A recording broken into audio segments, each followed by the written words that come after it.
Tervetuloa KD-kompassin pariin. Tänään keskustelemme uusmaalaisen ehdokkaan Martti Issakaisen kanssa EU:n tilanteesta sekä yrittäjyydestä. Hän on kansainvälinen liikemies ja KD:n eduskuntavaaliehdokas, jolla on painavaa sanottavaa EU:sta. Asmo Maaselkä haastattelee. Martti Issakainen, olet ehdokkaana Uudeltamaalta. Kerrotko hiukan kuulijoille itsestäsi, mikä olet miehiäsi? Mä olen koulutukseni metsänhoitaja, yrittäjä. Olen 15 vuotta tehnyt omaa bisnistä Pohjoismaissa, Tanskassa ja Suomessa on firmat. Ja lähinnä keskittynyt Pohjoismaihin nyt viimeiset ajat. Mutta että liike-elämässä vientikaupan parissa yli 30 vuotta. Minkä tyylistä yritystoimintaa? No tämmöinen konsultti. Että mulla on laajasti puhutaan metsäklusterista, eli metsäalan liittyen tuontiin ja vientiin. Ja itse asiassa mä voisin kutsua itseni bisniskätilöksi, eli olen luomassa uutta liiketoimintaa. Olet siis varsin kansainvälinen mies. Mitä kansainvälinen mies ajattelee EUsta? Mä oon sitä pohtinut viimeiset 20 vuotta ja mun täytyy sanoa, että mä olen erittäin kriittinen ja olisi jopa valmis vetämään Suomen ulos, jos sellainen tilaisuus tulee. Mitkä piirteet EUssa on sellaisia, joita et voi hyväksyä? Sinänsä ehkä hyvä idea tehdä yhteistyötä, mutta sitä voisi tehdä myöskin valtioiden kesken vapaaehtoisella pohjalla, eikä pakottaa mihinkään poliittiseen liittoon. Vapaa liikkuvuus, kauppa, ihan hyvä asioita, mutta se, että se on niin sekainen tavallaan, että on pientä, suurta, on vahvaa, heikko. Ei sitä voi kytkeä johonkin tiukkoihin sääntöihin. Se muistuttaa aika paljon vanhaa Neuvostoliittoa, jossa todettiin, että ei ole inflaatiota. No siellä ei ollut, mutta maailmassa oli.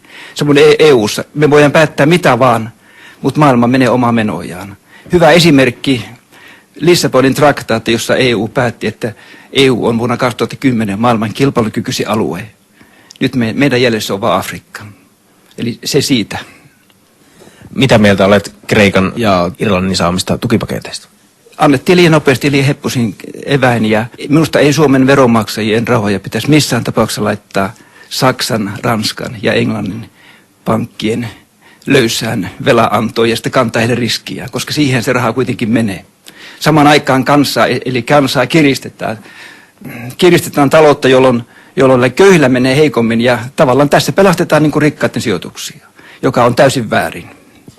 Kristillisdemokraattien teesinä on näissä vaaleissa, että jäsenvaltiot maksakoon pelimerkkinsä itse. Mitä se tarkoittaa? No kyllä se tarkoittaa sitä, että jokainen huolehtii omasta taloudestaan ja eihän minäkään voi maksaa naapurin konkurssia.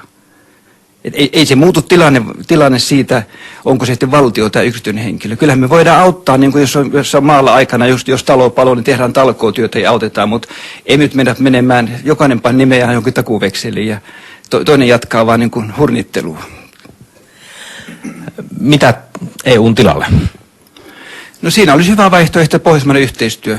Meillä on ollut semmoinen perinteinen kauan historiallinen tunnetaan toisemme historiasta, jopa meillä on oltu yhdessä Ruotsi ja Suomi 1000 vuotta. Tunnetaan toisemme, yrityselämä menee yhteen enemmän ja enemmän. Me voitaisiin ihan hyvin perustaa tämmöinen pohjoismainen, jopa yhteisö, vaikka pohjoismainen unioni tarvittaessa, joka oli riittävän vahva maailman taloudessa. Jos nämä pohjoismaiden taloudet lasketaan yhteen, niin me ollaan joukossa 10-12 suurin, eli periaatteessa G20-maiden jäsen. Toisena vaaliteemana sinulla on suurten ikäluokkien asema.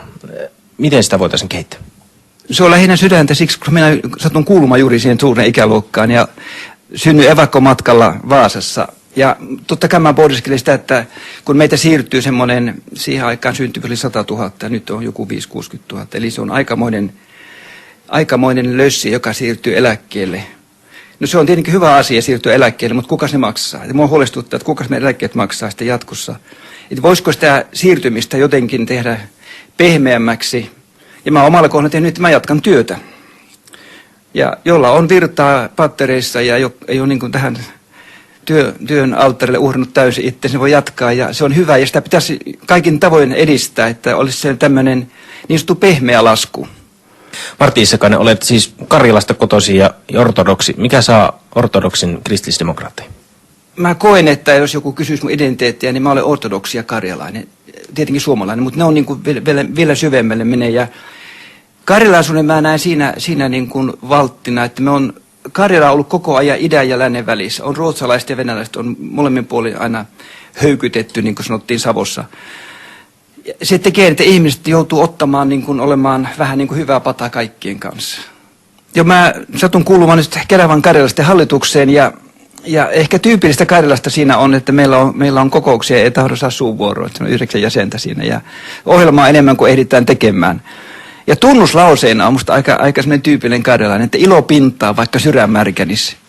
Eli sehän tarkoittaa sitä, että ei niin anneta periksi missä olosuhteissa. Ja siitä taatusti katsotaan meidän historiaa, niin on loistava esimerkki tämä pika-asutustoiminta ja miten karjalaiset on sopeutuneet. Siinä minne heidät heitettiin. Olet ollut siis yritysmaailmassa pitkään. Mitä tarkoittaa kristillisdemokraattien teesi, että yrittämisestä on tehtävä yrittäjyyttä? Minusta se tarkoittaa sitä, että niin kuin asennetta. Että jos me rehellisesti tehdään niitä palveluita, niitä asioita, joita me osataan, ja eikä niin kuin ylihinnoitella, niin kyllä sille kysyntää on. Ja mulla on oma esimerkki. Mä olin täysin nollasta konsulttihomma 15 vuotta sitten. Ei ollut mitään konsulttikokemusta. Mutta niin vaan siinä kävi, että töitä on riittänyt ja muutama sanotaan 2-3 kuukauden annos aina etukäteen. Mutta se edellyttää, että sä teet niin kuin rehellisesti ja etkä ylihinottele. Mutta lähinnä se on kysymys niin kuin luovuudesta, että uskaltaa, koska eihän tässä mitään ole varmaa.